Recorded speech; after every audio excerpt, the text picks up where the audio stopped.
Welcome to the Fearlessly Authentic Sash and Soul podcast, the show that goes beyond the stage, prioritizing a healthy mindset, overall well-being, and triumphs in the pageant journey. In each episode, we dive into the transformative power of embracing authenticity fearlessly. From mindset mastery and self-care strategies to success stories that inspire, this podcast is your go-to guide for navigating the pageant world with confidence and resilience. Join us as we embark on a journey of self-discovery, empowerment, and celebrate the stories of those who fearlessly embraced their authenticity on the path to pageant success. I'm Lila Sherry. And I'm Rayanna Johnson. Welcome to Sash and Soul.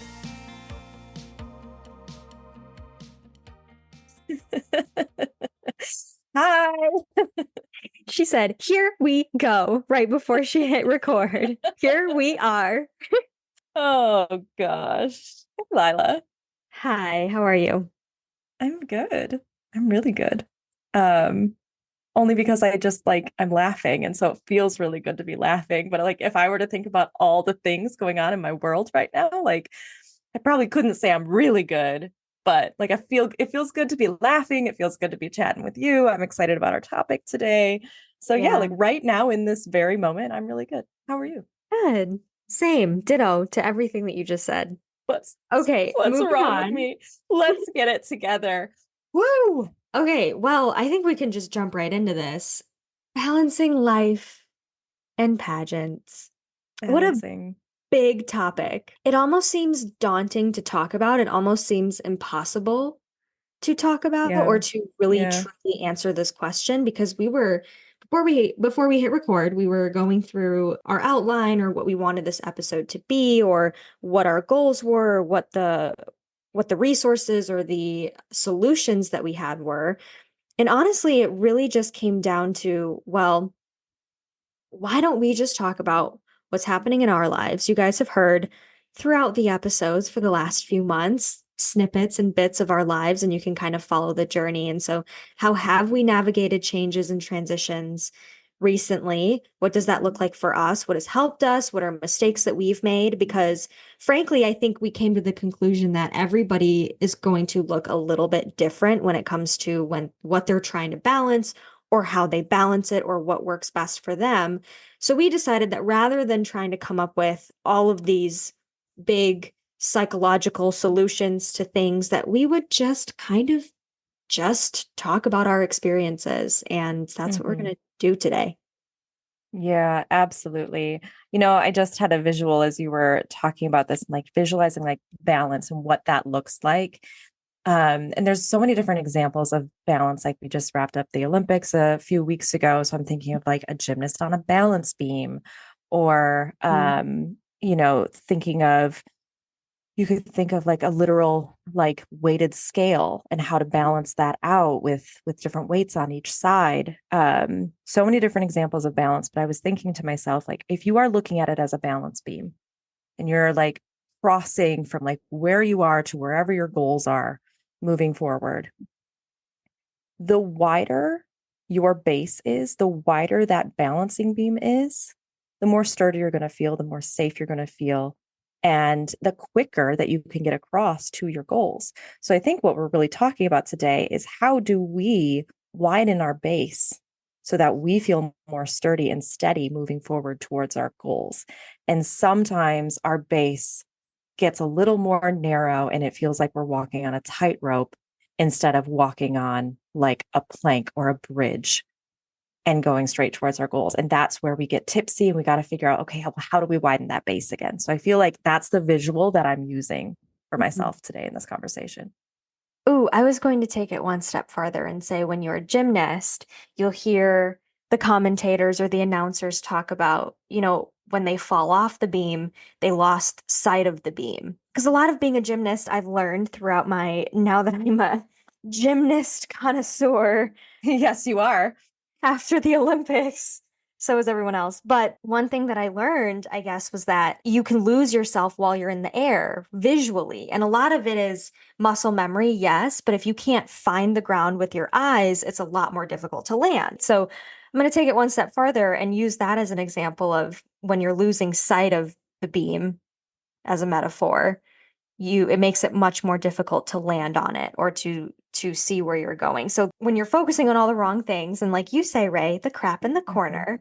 Oh, we did it again. We did it again. We said it last episode, said it this episode. Oh, it's not a Sash and Soul episode if we don't refer to that. I know. I feel like I could say it every day at this point. I know.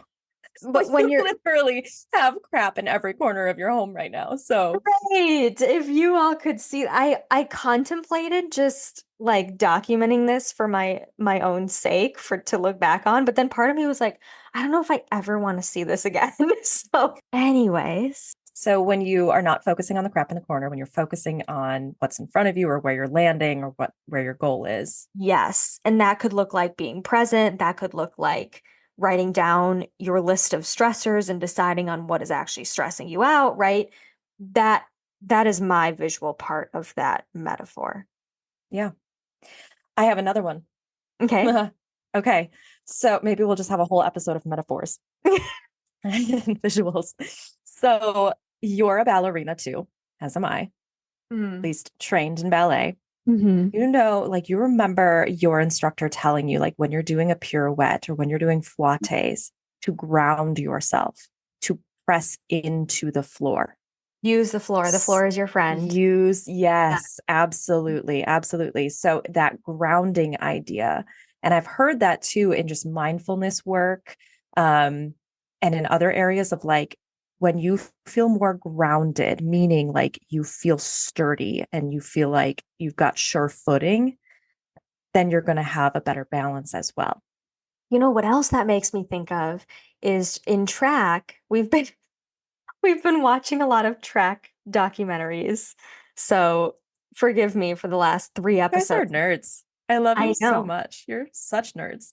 We are. Logan was a track athlete, and I think he misses it a little bit. Well, that makes sense. Yeah. But in track, it's not about moving faster in one direction. It's about putting more force into the ground. And that in turn makes you move faster. It's not necessarily trying to like actually pick up your speed. It's the more force you put into your ground gives you the speed to move forward. So I thought that was interesting too. All of that to say, what are we trying to say?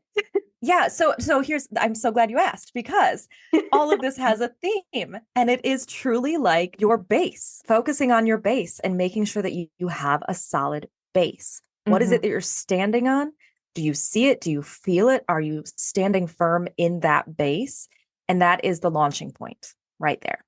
So if we're talking about finding balance and maintaining balance, I don't care whatever it is that you're trying to do. If you're just trying to get by in day to day, or if you are like, I'm kicking off this semester and I've got 21 credits ahead of me that I'm going to be working towards achieving. Like, I never did that personally, but like, I applaud all of y'all that do that.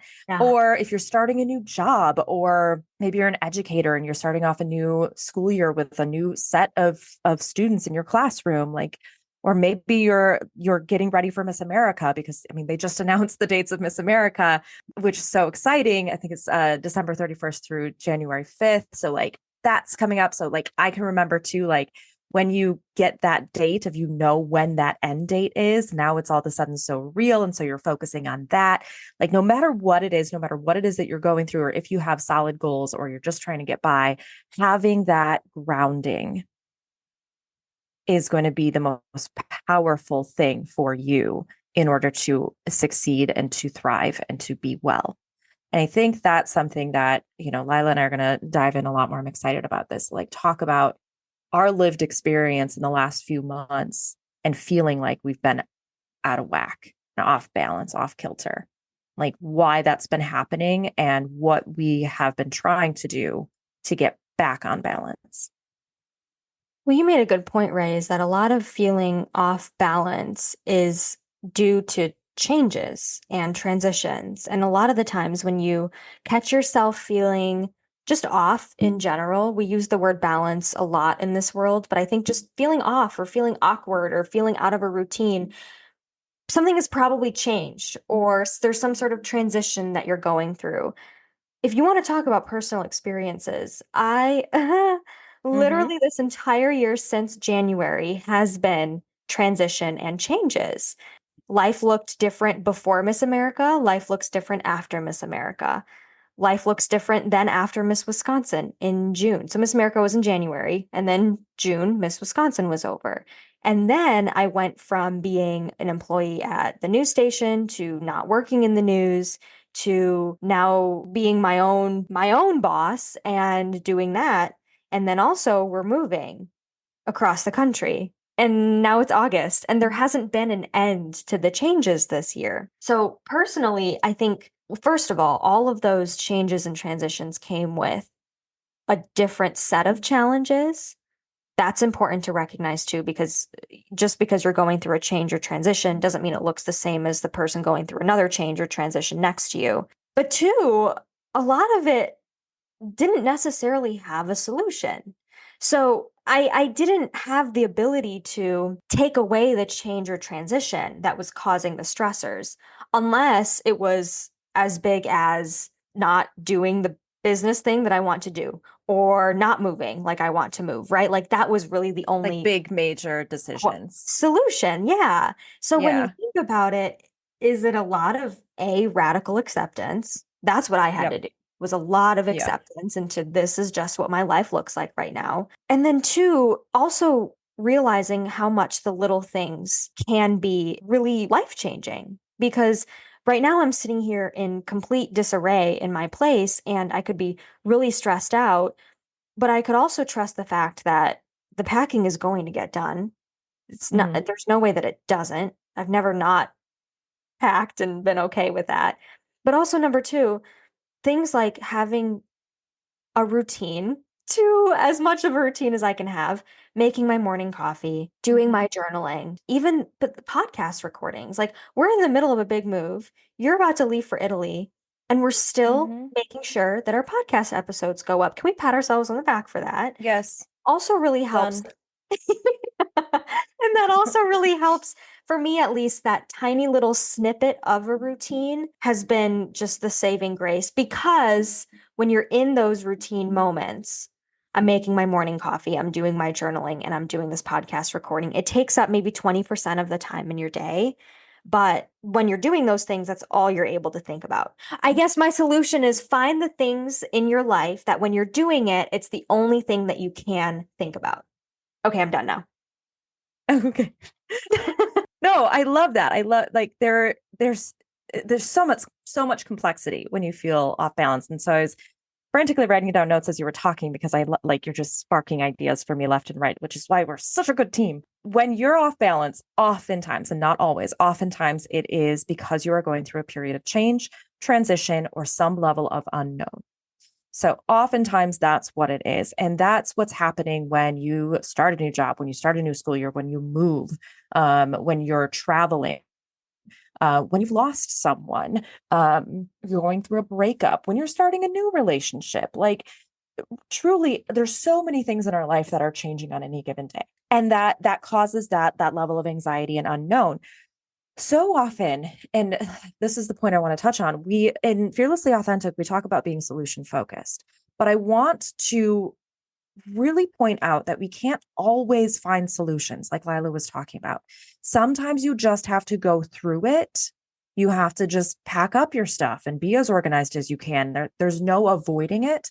Um, but there are other things that there are no solutions. And that's when Lila mentioned radical acceptance.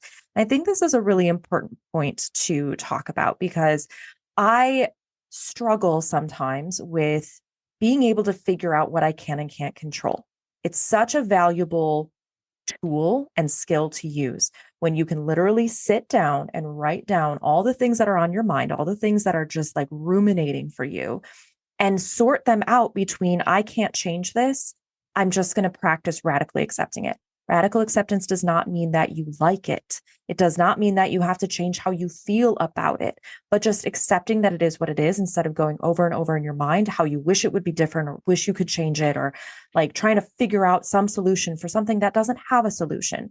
You're going to keep spinning your wheels and it's going to continue making you feel off balance because you're going to exhaust yourself. So practicing radical acceptance for the things that you truly cannot do anything about.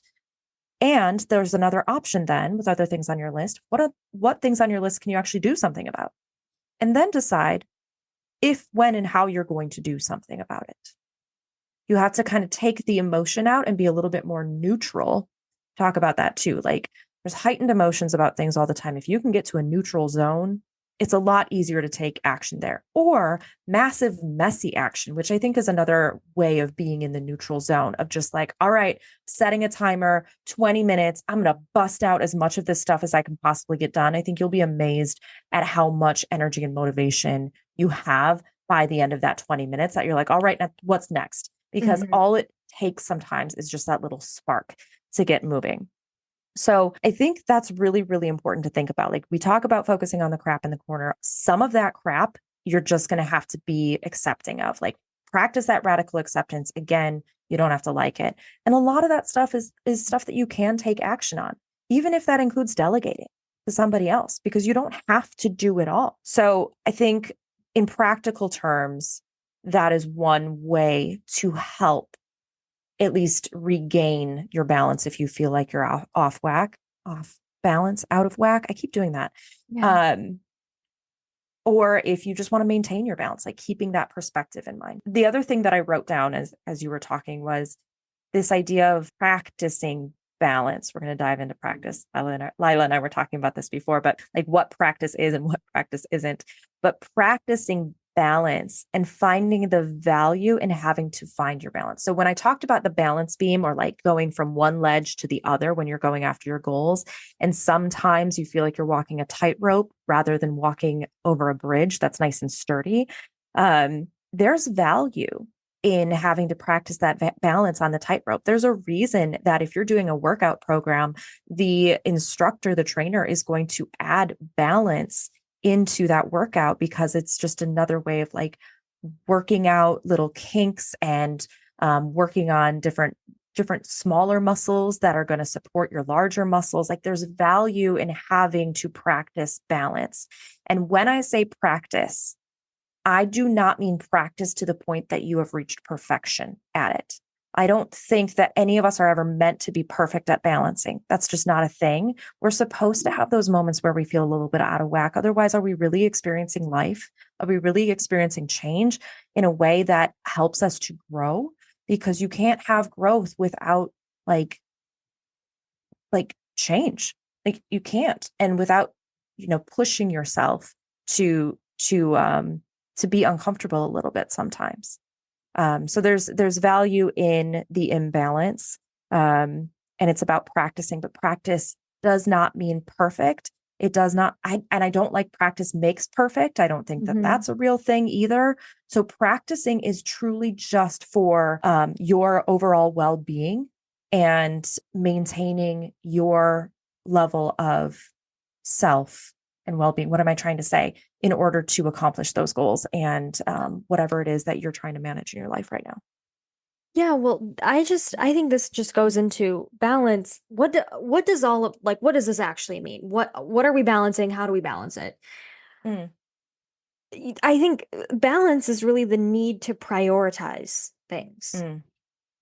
And I think when we're talking about balance, I think you feel out of balance for me at least, when you don't know what to prioritize first. I feel out of balance when I feel like I have to get a lot of work done when I know that the main thing during my day right now should be packing and packing up to move. Not all of us have that luxury. However, make a list of the things that you think that you have to get done. Anytime I've done this and the list is 5 or 6 things long, it really only ends up being 2 or 3 things that actually have to get done. So what is it that you're prioritizing? What is important to you? If it's sleep, right? Logan hasn't been feeling well lately. His priority right now is not to pack, it's to sleep and to rest and to make sure that he's feeling good physically. Because again, the packing doesn't happen if you don't feel good physically. So I guess number one, when you're trying to balance all of your things and you're feeling off, prioritize. What are the things that actually have to get done first? And don't forget to prioritize your actual physical human needs also. And that brings us to the hierarchy of needs that we brought up a picture of the hierarchy of needs, the classic pyramid that Maslow's hierarchy of needs. Yep. Yes, that we all learn about in Psych 101, and I forget about all too often. And that baseline is really should I run through this? Maybe we just Yeah, I think run run through what through it it. But is. the one thing I want to just point out before you run through it is like we all have these basic human needs, but even within our basic human needs, we are all unique in that our needs are going to look different. Therefore, our priorities are going to look different, all within the scope of each level of this hierarchy of needs. But if your priorities are going to look different than somebody sitting right next to you. My priorities look different than Lila's because we're two different people. Your priorities are going to change and they're not going to look the same as other people. And so therefore practicing a lot of self-acceptance and grace for yourself on exactly where you're at. And we're going to dive into that a little bit more because I want to talk about how much I struggle with shame and self-judgment. And I know so many people do when it comes to trying to prioritize and practice that balance. So, but yes, for now, let's talk about Maslow's hierarchy of needs. Go ahead, Lila. There's 5 parts to this. Your baseline is going to be food, water, shelter, basic survival, and then love and belonging. This is your sense of connection, your community, your relationships in your life, your family, your loved ones, all of that. I think that there are different ways to find community. I think it doesn't have to be the classic things that are listed, like family. Then there's self-esteem, which is your unique level of confidence, your achievement, your goals, your respect of others, and honestly, just your need to be like a unique individual. And then finally, there's self-actualization. So this is the top level of hierarchy. So all these other things, this is what I want to make sure everyone is understanding. So Lila walked through those first 3 in order. The baseline is physiological needs, then safety and security, then love and belonging, then self-esteem, and then lastly, the self-actualization. So your purpose, what you're experiencing in life, the meaning that you're attributing to your life and your inner potential. So if your physiological needs are not being met, if you don't have adequate food and water or shelter, if you're struggling with your health, if you're struggling for your body to function in order to stay alive, I'm talking about breathing, like getting oxygen in, you're not going to be worrying about love and belonging at that point. You're going to be worrying about survival. Okay. If your safety and security is at risk. So now we're talking about like, think about kids that are experiencing trauma at home that are struggling to focus in school because their safety and security is at risk. So they can't focus on the higher level of needs in this, or the lower level of needs rather, in this hierarchy. So everything, when we're talking about balance, we're looking at it as a pyramid. Think about your own balance, and you can even use this as a tool to figure out like, are all of my needs being met here at this most basic level? Okay, are all of my needs being met here at this next level? Are all of my needs for love and belonging being met? And if not, maybe that's why I'm feeling out of balance with my self-esteem. Maybe I need to find more connection. So we can use this as a tool. And that's really why we're bringing it up in terms of how do we prioritize what we need. I want to bring this back to, I guess, pageantry, because this episode is balancing pageantry and life. And to me, pageantry falls into the top 2 sections of this hierarchy. So you have the baseline level of pageantry, right? Which is achievement, the need to be unique, the confidence. Those are kind of the basic things that you work on with the younger girls, I think, especially when you're coaching.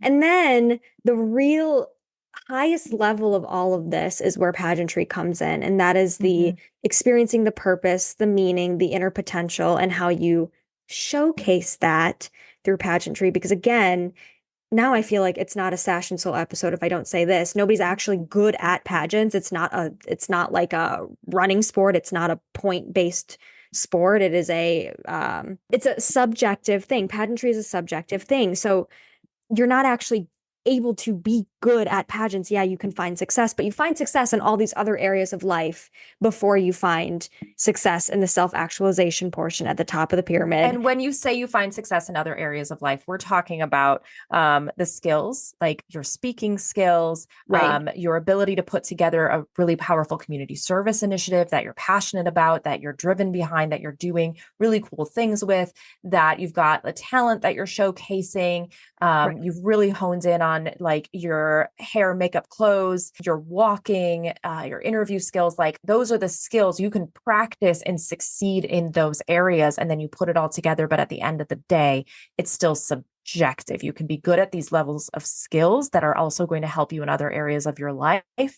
But you can't just be really good at pageants, like Lila's saying. Right. There's a reason why pageantry is one of the only things in the world that combines all of these different aspects. So, anyways, so bringing it back to pageantry, right? Please realize that if you're struggling with health or employment or struggling with family or whatever it is, your priority should not be competing in a pageant. And if it is, find ways that you're able to fill these baseline needs before you are putting in all this effort into your community service initiative or your walking, right? Because none of that is going to fall into place if you don't have those baseline needs. And sometimes will have clients where we're like, okay, you need to go and focus on the fact that you need to have your baseline needs covered. If you're going through a job transition, or if you're not sure if you want to be in school right now, or if you're not sure if you want to be in the location that you're in right now, all of these things, you don't have to have it all figured out. That's not what I'm saying, because I've never had it all figured out and I've still done pageants my whole life.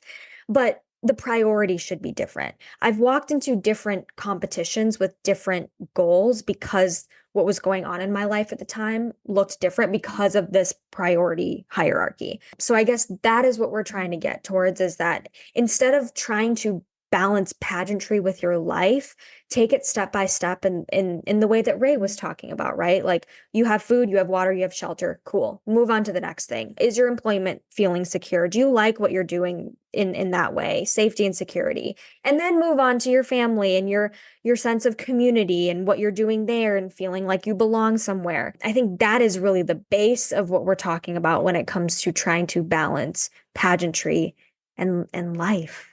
And it shouldn't be your whole life. Yeah. Yeah. So let's talk about it then in real life terms. So for me in particular, as I'm looking at this hierarchy of needs and thinking about the ways that I've felt off balance this summer in particular, well, and honestly, for about a year and a half now, at least, if not longer, but like my safety and security piece hasn't been completely, my needs haven't been completely met there. So I'm feeling off balance in a lot of these other areas. I'm feeling off balance in love and belonging, certainly in my own self-esteem and definitely in my self-actualization. Like I can't focus on creativity and purpose and experiencing that purpose when I'm struggling with personal health issues and with family issues, like losing my brother and going through grief and then going through this like huge, like legal drama behind all of that is not going to be over anytime soon. A lot of that is just causing some upset for me. So it's going to be a lot harder for me. And this is where like I have to have grace for myself.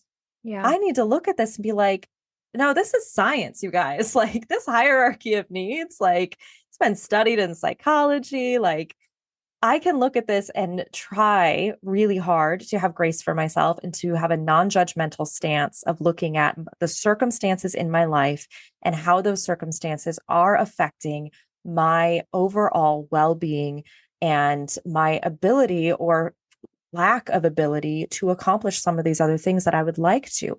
And that's what I've been struggling with. It's the judgment. It's the shame. It's the frustration with myself that I'm not doing more as a high achieving person, as someone that loves being just so focused and passionate and purposeful and intentional and like the depth behind my conversations. And I can't really reach that level of depth and creativity and meaning and just interconnectivity when I'm struggling with some of these external things. It's just not possible. But it doesn't make it any less frustrating, which is, we go back to the radical acceptance. It's like one big cycle. Because now I'm thinking, is it actually the struggle of balancing, or is it the struggle of accepting that you're prioritizing different things and that it looks different to other people? Right? Both. Yeah, because part of the balance isn't just like maintaining this hierarchy of needs. Part of the balance is in your own mindset about the balance. And if your mindset about being off balance is also off balance, then man, we're just like tumbling around in space with no idea of where is up and where is down. I think this is really important to talk about because we could sit here also all day and talk about the science behind it and the hierarchy of needs and how much sense it makes. But if you're not in the space of giving yourself grace and accepting that you're prioritizing different things at different times and accepting that it looks different than the other person next to you, it could, again, like you said, it looks different between me and Logan right now, too. If he was comparing himself to what I was prioritizing, that would not be good for him. So, that to me is probably the most important thing that we could be talking about is accepting that you will prioritize different things. I think we naturally actually probably do that as humans, but so much of our comparison gets in the way. So much of the shame can get in the way, and that's almost really the most important piece of it all when it comes to balancing is not necessarily the science behind it. While that's important, I think if somebody had shown this to me or talked to me about this in my most transitional times where I was struggling the most, I don't think that it would make as much of an impact or feel as authentic than them just talking about accepting the fact that you are prioritizing different things. Mm-hmm. So I think that leads into a next really important point that I've been kind of thinking about here and there through this whole conversation is you don't have to do it alone. You don't have to do it alone. The comparison becomes a larger problem when you are with people that are reinforcing your own self-judgment rather than being with someone that is generous and understanding and compassionate toward you and not necessarily empathetic, because empathy means that they can feel what you're feeling. And that's not an easy thing to do for everyone, but to have that compassion.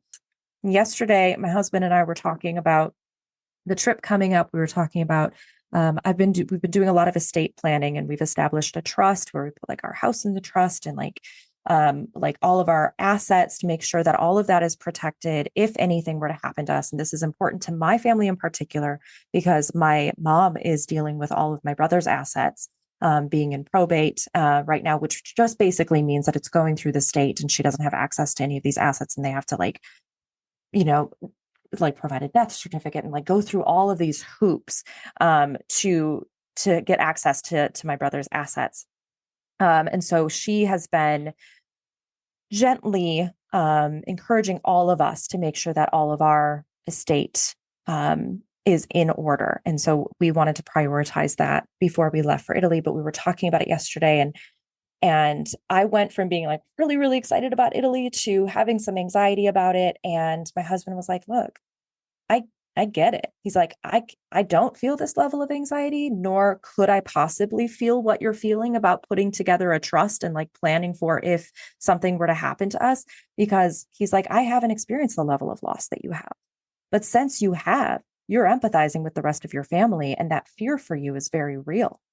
And so for him to just be that compassionate and to validate what I was feeling allowed me to find my grounding and, practice like that self-grace and acceptance, that radical acceptance of myself so that I wasn't as judgmental on myself.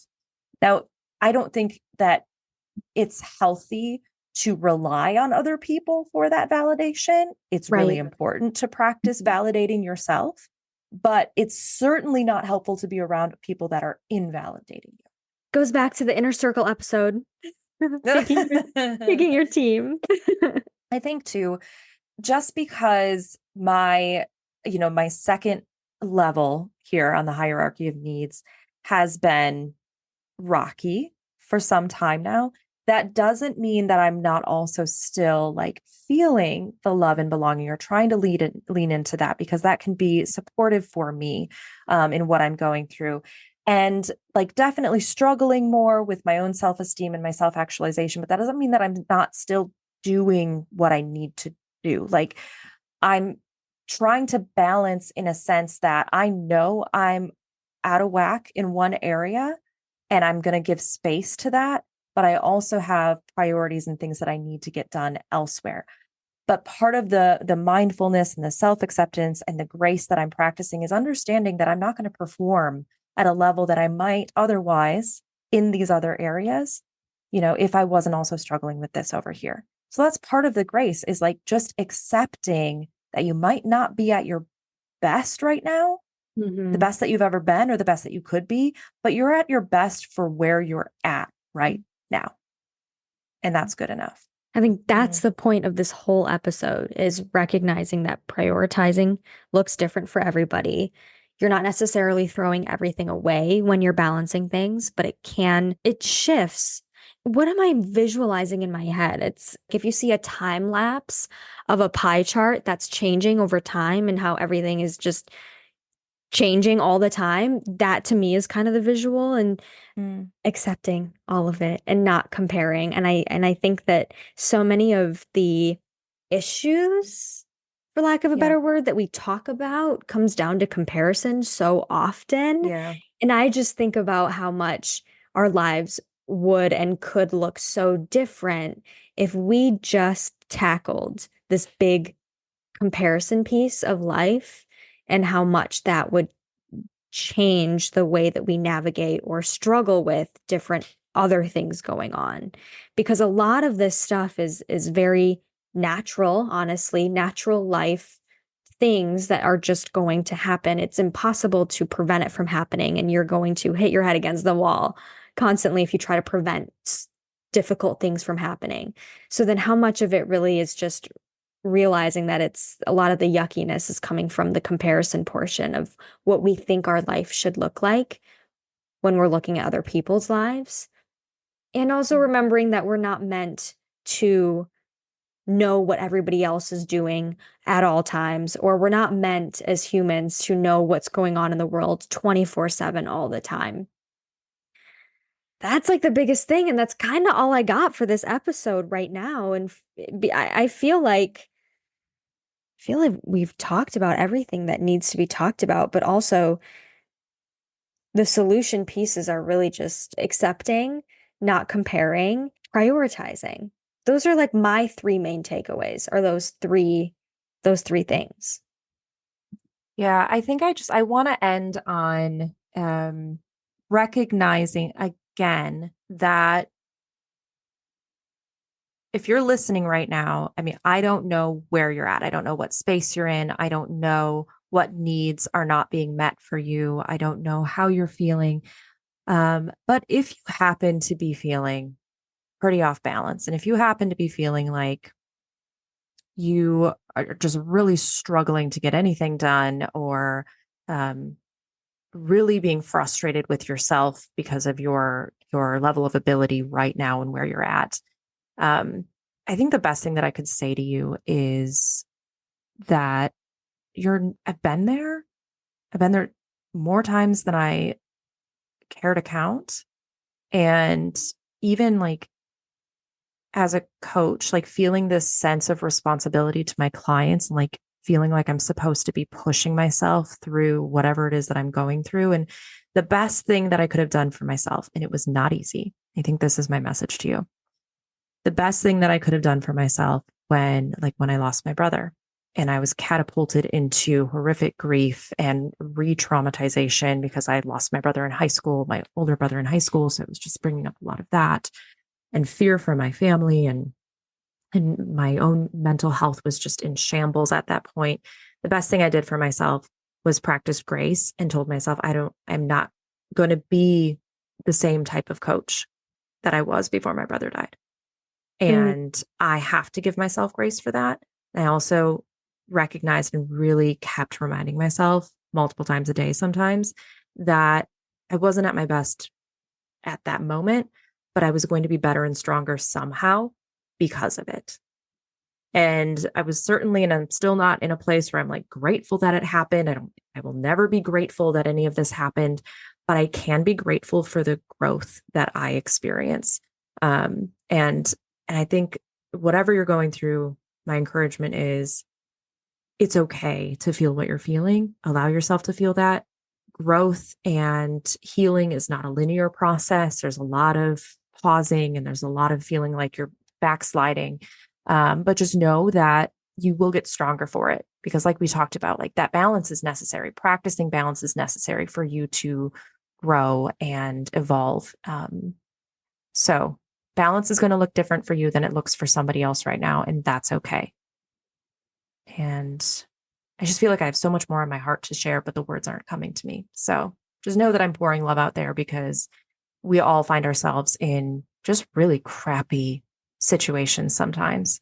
And it's not forever. It's really, really not forever. I feel like that needs to be the last thing that people hear. So with that, everyone, please be well, take care, put yourself first, practice that self-care, check out Maslow's hierarchy of needs, see kind of where you're falling right now and what needs maybe need to be more met a little bit more, and be solution focused on the things that you can take action on, and practice that radical acceptance of the things that you really can't do anything about.